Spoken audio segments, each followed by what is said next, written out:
Birləşmiş Ştatlar Mərkəzi Kəşfiyyat İdarəsi və İsrailin Mossad Kəşfiyyat Xidməti İranın ali lideri Müçtəbə Xameneyinin axtarışlarını daha da intensivləşdirib. The Times nəşri yazır ki, Müçtəbə Xameney 150 gündən artıqdır telefon və notebookdan istifadə etmir. Üstəlik ciddi mühafizə olunan yeraltı sığınacaqda gizləndiyi ehtimal olunur. Məlumata görə elektron izləmə nəticə vermədiyi üçün Mossad və Mərkəzi Kəşfiyyat İdarəsi axtarışlarda əsas diqqəti kiber kəşfiyyatdan insan kəşfiyyatına yönəldib. İddialara əsasən o Tehranda və ya Qum şəhəri yaxınlığındadır. Ancaq bu məlumatların əsas hissəsi anonim kəşfiyyat mənbələrinə əsaslanır və müstəqil mənbələr tərəfindən tam təsdiqlənməyib. Rəsmi Tehran da bu iddialarla bağlı konkret açıqlama verməyib. Məhz bu qeyri-müəyyənlik yayılan məlumatların informasiya mübarizəsinin elementi olduğunu gündəmə gətirir. Çünki müasir kəşfiyyat qarşıdurmalarında məlumatın özü də strateji təsir vasitəsinə çevrilib. Bu baxımdan Xamenei ilə bağlı iddiaların arxa planında daha geniş təhlükəsizlik mübarizəsi görünür.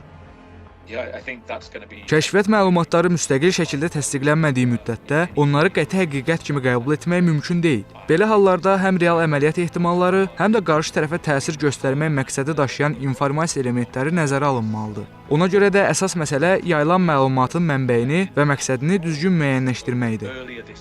Bununla yanaşı, bu vəziyyət yüksək səviyyəli şəxslərin təhlükəsizliyinin hansı üsullarla təmin edildiyi sualını da gündəmə gətirir. Siyasi fiqurların təhlükəsizliyi müasir dövrdə yalnız fiziki mühafizə ilə məhdudlaşmır. Elektron rabitədən uzaq qalmaq, məlumat ötürülməsini məhdudlaşdırmaq və əlaqələri nəzarətdə saxlamaq riskli vəziyyətlərdə istifadə olunan üsullar sırasında göstərilir. İddialara görə Müçtəbə Xamenei mesajlarını bir neçə vasitəçi üzərindən əl yazısı formasında çatdırır. Bu yanaşma mümkün izlənmə imkanlarını azaltmağa yönəlsə də, eyni zamanda rəhbərlik daxilində informasiya dövriyyəsini daha qapalı hala gətirir. Bu addımlar isə təhlükəsizlik tədbirlərinin yalnız qorunma deyil, həm də idarəetmə prosesinə təsir edən amilə çevrildiyini göstərir.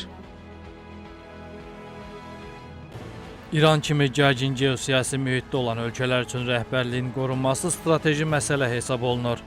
Əgər yayılan məlumatlar doğrularsa, bu, təhlükə səviyyəsinin yüksək qiymətləndirildiyini göstərə bilər. Digər tərəfdən, belə məlumatların yayılması rəqib tərəflərin psixoloji mübarizə üsullarından biri də ola bilər. Bu səbəbdən hadisələr yalnız görünən tərəfi ilə deyil, mümkün siyasi məqsədləri ilə birlikdə araşdırılmalıdır. Bu situasiya həm də yaxın şərqdə davam edən kəşfiyyat qarşıdurmasının daha geniş mənzərəsini ortaya qoyur. Artıq mübarizə yalnız hərbi imkanlarla deyil, informasiya, kibertexnologiyalar və insan mənbələri üzərindən də aparılır. Mərkəzi Kəşfiyyat İdarəsi və Mossadın axtarış üsullarını dəyişdirdiyi barədə məlumatlar da bu yeni reallığın göstəricisi kimi təqdim olunur. Bununla yanaşı, kəşfiyyat sahəsində yayılan hər bir məlumatın arxasında fərqli məqsədlərin ola biləcəyi unudulmamalıdır. Çünki müasir qarşıdurmalarda məlumatın özü də təsir və təzyiq vasitəsinə çevrilə bilər. Hadisələrin inkişafı isə kəşfiyyat qarşıdurmasının yeni mərhələlərə keçdiyini nümayiş etdirir. İran, İsrail və ABŞ arasındakı rəqabət artıq hərbi sahə ilə yanaşı informasiya və kəşfiyyat müstəvisində də davam edir. Bu mühitdə yayılan hər bir məlumat həm siyasi mesaj, həm də strateji təsir vasitəsi kimi qəbul oluna bilər. Daha dəqiq qiymətləndirmək üçün müxtəlif və müstəqil mənbələrin məlumatlarının üst-üstə düşməsi vacibdir. Bir sözlə, Müçtəbə Xameneyinin gizləndiyi ilə bağlı iddialar regionda təhlükəsizlik mexanizmlərinin nə qədər sərtləşdiyini və kəşfiyyat rəqabətinin hansı səviyyəyə çatdığını göstərir.